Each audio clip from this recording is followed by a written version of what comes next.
আমার প্রেগন্যান্সির আজকে কিন্তু ৯ মাস পুরোপুরি কমপ্লিট হয়ে গেছে। আর কয়েকটা দিনের মাত্র অপেক্ষা, তারপর আমাদের বেবি হচ্ছে পৃথিবীর আলো দেখতে পারবে। তো যাই হোক, এদিকে দেখো সকাল সকাল সানভিকে ভাত খাইয়ে দিলাম, স্কুলে চলে গেছে। আর গতকালকে বর হচ্ছে ২ রকমের মাছ এনেছিল। মাছগুলো ছোটো ছোটো ছিল আর কাটতেও কিন্তু অনেকটাই সময় লেগে যায়। আর এখন এই সময় বসে কাটতে না অনেকটাই কষ্ট হয়ে যায়, সেই জন্য বর কেটে দিচ্ছিল। আর এদিকে দিশান আর আমি বসে বসে দেখছিলাম আর কি। তো যাই হোক, এদিকে স্নান হয়ে গেছে আমার, এখন যাব পুজো দিতে। তো দেখো এই যে পুজো দিতে চলে আসলাম। ঠাকুর ঘরে কিন্তু আমাদের অনেক ঠাকুর রয়েছে, পুজো দিতেও কিন্তু অনেকটাই সময় লেগে যায়। আর পুজো দিতে না এখন অনেকটাই কষ্ট হয়ে যায়, নড়াচড়া করতে একদমই অসুবিধা হয়। তো কিছু আর করার নেই, তো আর কয়েকটা জিনিস মাত্র রয়েছে।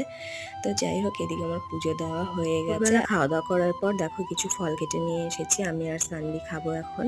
তো চলো আজকের ব্লগটা এই পর্যন্তই বন্ধুরা।